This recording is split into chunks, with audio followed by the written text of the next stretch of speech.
قرآن شریف میں جہنم سے نجات کے لیے اور جنت میں جانے کے لیے 2 شرائط بتائی ہیں، ایک ایمان اور دوسرا اعمال صالح۔ صرف ایمان کافی نہیں ہے، ایمان جنت میں لے ضرور جائے گا، لیکن اگر اعمال صالح نہیں ہیں تو پھر کچھ عرصہ گزارنا پڑے گا اس خوفناک جگہ پہ۔ تو سورہ مائدہ کے اندر ہے وعد اللہ الذین آمنوا وعملوا الصالحات لہم مغفرۃ واجر عظیم، کہ اللہ تعالیٰ کا وعدہ ہے جو ایمان لائیں اور نیک کام کریں۔ جو یہ 2 کام کرتے ہیں نا، ایمان لاتے ہیں نیک کام کرتے ہیں، ان سے اللہ تعالیٰ کا وعدہ ہے کہ وسیع مغفرت ہے اور بہت بڑا اجر اور ثواب ہے، ان کے گناہ معاف ہو جائیں گے اور ان کی غلطیاں معاف ہو جائیں گی، ان کو بہترین اس کا اجر ملے گا۔ اب ہم پیدائشی مسلمانوں پر اللہ تعالیٰ کا بڑا احسان ہے کہ ایمان تو ہمیں ماں کی گود میں نصیب فرما دیا ہے۔ اس کے بعد ہمارا کام یہ ہے کہ ہم اس ایمان کی حفاظت کریں اور اعمال صالحہ جو ہیں ان کا اہتمام کریں، یعنی شریعت کی پابندی کریں، تو اللہ تعالیٰ ہمیں جنت کے دردناک عذاب سے بچا لیں گے اور انعام کے طور پہ جنت نصیب فرما دیں گے۔ سیدھی سی بات ہے، اس میں کوئی مشکل نہیں ہے۔ ہاں، مشکل جہاں پر ہے وہ بات ابھی آگے آتی ہے۔ اب ایک بات اور غور کریں کہ ہمارے پاس سب سے قیمتی نعمت کیا ہے اللہ تعالیٰ کی عطا کردہ؟ سب سے قیمتی چیز نا، مطلب یہ جو ہمارے پاس مال ہے، یہ اولاد ہے، ہماری صحت، ہماری عزت، ان سب سے بڑھ کر ہمارے پاس قیمتی چیز جو ہے وہ ہمارا ایمان ہے، کیونکہ صرف ایمان ہمیں جہنم سے نکال سکتا ہے۔ اس کے علاوہ کوئی اور چیز ہمیں جہنم سے نکالنے والی نہیں ہے، کوئی اور چیز جہنم سے نکال ہی نہیں سکتی۔ وہ اللہ تعالیٰ بھی جب آخر میں نکالیں گے تو اللہ تعالیٰ دیکھیں گے جس کے دل میں رتی برابر بھی ایمان تھا اس کو جہنم سے نکال لیں گے اللہ تعالیٰ، لیکن جس کے دل میں ایمان نہیں ہے وہ ہمیشہ دوزخ کے اندر رہے گا۔ تو اگر اعمال صالح نہیں ہیں تو اپنے گناہوں کے بقدر مومن کو بھی دوزخ میں وقت گزارنا ہوگا، اور پھر انشاءاللہ ایمان کی بدولت اس کو دوزخ سے نجات ملے گی۔ لیکن اگر ایمان ہی نہیں ہے تو ہمیشہ ہمیشہ دوزخ ہے۔ اب ایک بات اور سوچیں کہ ہمارا طاقتور ترین دشمن کون ہے؟ قرآن شریف میں بتاتا ہے سورہ فاطر کے اندر آیت نمبر 5، یا ایہا الناس ان وعد اللہ حق فلا تغرنکم الحیات الدنیا ولا یغرنکم باللہ الغرور، کہ لوگوں اللہ تعالیٰ کا وعدہ سچا ہے، یعنی قیامت آئے گی اور حساب کتاب ہوگا، کسی غلط فہمی میں مت رہنا، بس تمہیں دنیا کی زندگی دھوکے میں نہ ڈالے اور نہ دھوکے باز شیطان تمہیں غفلت کے اندر ڈالے۔ لیکن دونوں چیزیں اللہ تعالیٰ نے بتا دیں۔ تو ہمارا سب سے بڑا دشمن کیا ہے؟ دنیا کی محبت اور شیطان کے وسوسے، یہ ہمارا سب سے بڑا دشمن ہے۔ بڑا واضح بتا دیا قیامت ضرور آئے گی اور تمہیں یہ 2 چیزیں دھوکے میں ڈال سکتی ہیں اس بارے میں۔ اور اگر دنیا کی زندگی کی رونقوں سے تمہارا قلبی لگاؤ تمہیں غفلت میں رکھتا ہے اور شیطان تمہیں دھوکہ دیتا رہتا ہے کہ بس یہی مزے کر لو، دیکھی جائے گی آخرت کے اندر وہاں کچھ نہیں ہوگا، اللہ معاف کرنے والے ہیں، تو بس پھر خطرے میں ہو، پھر بہت خطرے میں ہو۔ جو دردناک عذاب کو اوپر بتایا گیا، دیکھیں قرآن شریف کے اندر یہ بھی ہے کہ جو لوگ اللہ تعالیٰ سے ڈرتے ہیں، جو اللہ تعالیٰ کے سامنے کھڑے ہونے سے ڈرتے رہے، ان کے لیے بڑے بڑے اجر ہیں، بڑے بڑے ان کے لیے انعامات ہیں۔ تو جب ہم یہ ڈرنے والی باتیں کرتے ہیں اس میں گھبرانا نہیں چاہیے، اسی کے اوپر انعامات کا وعدہ بھی ہے۔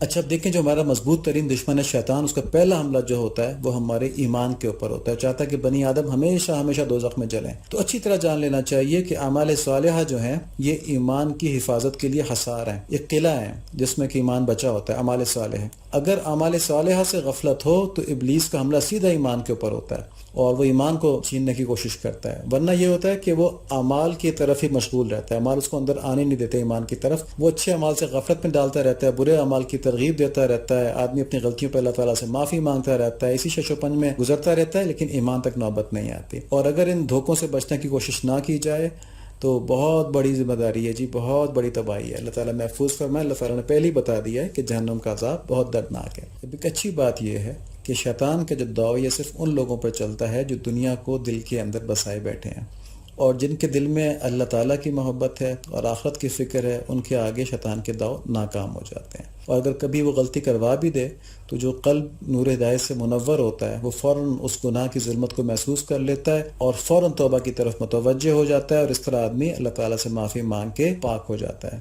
تو ان 2 اشعار میں شیطان کی، مولانا ان کی جو دھوکہ دہی ہے شیطان کی، اس کی جڑ ہی کاٹ رہے ہیں، کہہ رہے ہیں کہ دنیا کی محبت ہی ختم کر دو، اور دنیا کی محبت ختم کرو گے تمہاری آخرت سے غفلت ختم ہوگی۔ یہاں جو ہم نے بات کی کہ جن کے دل میں دنیا کی محبت ہوتی ہے صرف ان کے اوپر شیطان کا داؤ چلتا ہے، وہ اس لیے بات کی کہ دنیا کی محبت تمام خطاؤں کی جڑ ہے، یہی حدیث شریف ہے نا۔ تو ہوتا کیا، جیسے ایک آدمی کے دل میں مال کی محبت ہے، پیسے کی محبت ہے، تو شیطان آ کے کہتا ہے کہ یار تمہاری تنخواہ کم ہے، اور تم یہ پیسے کما لو، یہاں سے رشوت لے لو تو تمہارا گزارا اچھا ہو جائے گا، چیزیں اچھی خرید سکو گے، ذرا گھر والے ریلیکس ہو جائیں گے، بچے اچھے، ذرا کانفیڈنس آ جائے گا ان میں جب اچھی گاڑی پہ بیٹھیں گے، اچھے کپڑے پہنیں گے. تو اس طرح کر کے وہ اس کے دل کی اس محبت کو ایکسپلائٹ کرتا ہے، وسوسہ ڈالتا ہے اور وہ اس پہ عمل کر لیتا ہے. لیکن اگر دل میں اللہ کی محبت و مال کی محبت ہی نہ ہو تو شیطان کیا وسوسہ ڈالے گا کہ تمہاری تنخواہ کم ہے، تو بندہ کہے گا کہ نہیں، جتنا میرے اللہ نے دیا ہے میرے لیے کافی ہے. کہے گا تمہارے بچے جو ہیں وہ کمپلیکس میں آ جائیں گے، وہ اچھی اس کانفیڈنس نہیں آ پائے گا. تو کہتے کہ یار جس کو اللہ تعالیٰ کے ساتھ تعلق، اس کو کسی کانفیڈنس کی کیا ضرورت ہے؟ میں تو کوشش کر رہا ہوں کہ میرے بچوں کی تربیت ایسی ہو جائے کہ ان کا سب کچھ اوپر نیچے اللہ تعالیٰ کے ساتھ منسلک ہو جائے. تو پھر وہ یہ گاڑی کے اندر اپنی عزت نہیں ڈھونڈیں گے بلکہ اللہ تعالیٰ کی اطاعت میں اپنی عزت ڈھونڈیں گے. تو ایک چھوٹی سی مثال ہے سمجھنے کے لیے کہ اگر دل میں اللہ تعالیٰ ہو تو شیطان کا کوئی اثر اور کوئی وسوسہ کام نہیں کرتا. اب اگلے شعر میں ایک اہم بات ہے، بہت اہم بات ہے کہ مولانا بتا رہے ہیں کہ دنیا کی جو محبت ہے وہ دنیا میں بھی آپ کو آسانی اور راحت نہیں دیتی. دیکھیں کہتے ہیں کہ چوں بحق بیدار نبود جان ماں، ہست بیداری چدر بندان ماں. جب ہماری جان خدا کے معاملے میں بیدار نہ ہو تو ہماری بیداری قید خانے کی بیداری کی طرح ہے. یعنی جب ہماری روح، ہماری جان اللہ تعالیٰ کے خیال سے ہوشیار نہ ہو تو جو دنیا کے لیے ہماری بیداری اور ہوشیاری ہے یہ ہمارے لیے قید خانہ بن جاتی ہے، جس میں دنیاوی مصروفیات اور حرص و حوث کی جو زنجیریں ہیں یہ ہم کو سکون نہیں دینے دیتی، یہ ہمارے لیے ایک بامشقت سزا کی طرح ہو جاتی ہیں. اب ہم ذرا اس چیز کو سمجھنے کی کوشش کرتے ہیں. ہم سب اپنے ارد گرد عوام کی اور اپنی ان کے ساتھ ترجیحات دیکھتے ہیں، کہ اپنی مصروفیات دیکھتے ہیں. ترجیحات یعنی ہماری پرائرٹیز کیا ہیں زندگی کے اندر، اور ان پرائرٹیز کی وجہ سے ہماری مصروفیات دیکھتے ہیں کہ کیا بنتی ہیں. تو عموماً ظاہر ایکسیپشنز آر آلویز دیئر، بڑے اچھے اچھے لوگ بھی ہیں. تو عموماً کیا ہوتا ہے کہ ہم دنیا میں اس قدر مگن ہو چکے ہیں کہ صبح و شام دن رات ہم اسی میں سرگرد ہیں. اور مسلمانوں میں تو اب اللہ معاف فرمائے اکثریت ایسی ہے جو نماز جیسی فرض عبادت سے بھی غافل ہے، اور جو لوگ پڑھتے بھی ہیں ان میں سے بھی اکثر بس ذمہ داری اتارنے کی حد تک پڑھتے ہیں. مطلب نہ وضو کا معلوم ہے کہ وضو کے اندر فرائض کیا ہیں جن کے بغیر وضو ہی نہیں ہوتا، اور جب وضو نہیں ہوتا تو نماز نہیں ہوتی. تو اگر کوئی ان کی غلطی کی طرف توجہ بھی دلائے تو کہتے نہیں اللہ معاف کرنے والے ہیں، بس جی سجدہ کر لو، جس طرح مرضی کر لو، اللہ معاف کرنے والے ہیں. تو یہ جو کیجول ایٹیچیوڈ ہے، جو لاپرواہی والا رویہ ہے، کیا یہ ہمارا دنیا کے اندر بھی ہوتا ہے؟ یہ تو اللہ تعالیٰ کے سامنے حاضر ہونے کے لیے کہہ رہے ہیں نا کہ اللہ معاف کرنے والے، بس حاضر ہو جاؤ خالی. تو کیا باس کے سامنے بھی کہتے ہیں کہ بس جا کے حاضر لگا کے آ جاؤ؟ اس کو تو بڑا خیال کرتے ہیں کپڑے کیسے ہیں، لک کیسی آ رہی ہے، پریزنٹیشن کیسی ہے ہماری. وہاں تو اتنے کیجول نہیں ہوتے. تو کیا اللہ تعالیٰ کی عظمت ہم کو نہیں معلوم؟ باس کی عظمت معلوم ہے. تو یہ والی بات ہے، اس پہ غور کرنا چاہیے. ہمارے اس کیجول رویے کی جو وجہ ہے نا وہ یہ ہے کہ دنیا کے نقصانات ہمارے سامنے ہیں اور ہمارے لیے اہم بھی ہیں. اور آخرت کی طرف سے یہ نہیں کہ وہ اہم نہیں ہے، یا ہم یہ سمجھتے نہیں ہیں کہ اس کے نقصانات کے، ہمیں پتہ ہے جنت کیا ہے، دوزخ کیا ہے. اللہ کے نبی صلی اللہ علیہ وآلہ وسلم جن پر ہم الحمدللہ ایمان لے کر آئے ہیں، ساری باتیں انہوں نے تفصیل سے بتا دی ہیں اور ہم ان کو مانتے بھی ہیں. لیکن دل غفلت میں ہے. جب دل غفلت میں ہے تو پھر ہمارے سارے رویے سرسری ہو جاتے ہیں. ہم ہر چیز کو سرسری عمل کو کافی سمجھتے ہیں.